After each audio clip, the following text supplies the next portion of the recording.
For now, just know that much, though by no means all, of the Arab world carries with them the genes of Esau. In particular, a large segment of the Turkish population is related to Esau, as are most Syrians and the Kurdish people of Iraq. We should at least have heard of the Ottoman Empire, which ruled the Middle East for many centuries, from about 1300 to just after World War I. The Ottomans were a dominant tribe in the nation of Turkey, and it was these particular Turks who are direct descendants of Esau. And of course, these Turks are Muslim. And we know from Bible prophecy that the Turks are going to play a primary role in the events of Revelation as enemies of Israel. It all comes together, doesn't it?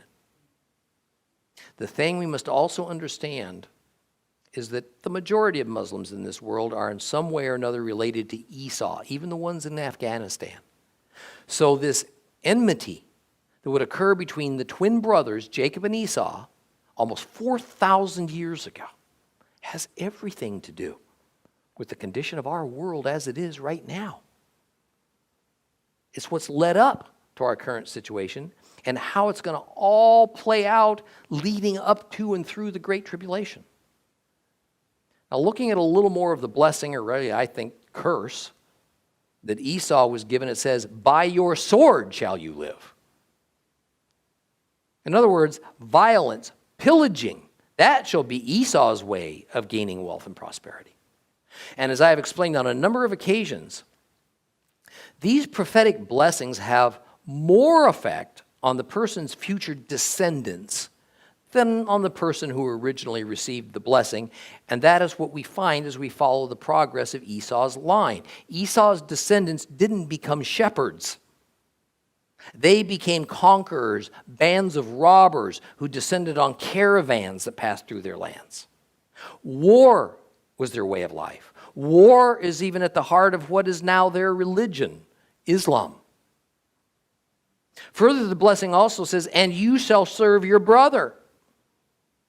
But when you grow restive, you shall break the yoke from your neck.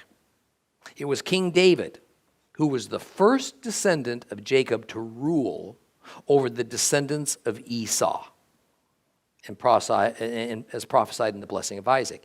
Edom wore the yoke of Israeli domination on their neck from about 1000 BC until about 735 BC, a longer period of time than the United States has been a nation.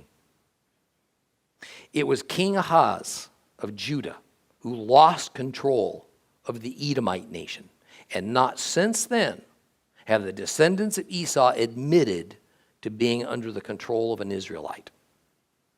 Hopefully this helps to explain the determination of the so-called Palestinians today to be free of any control under the thumb of the reborn nation of Israel.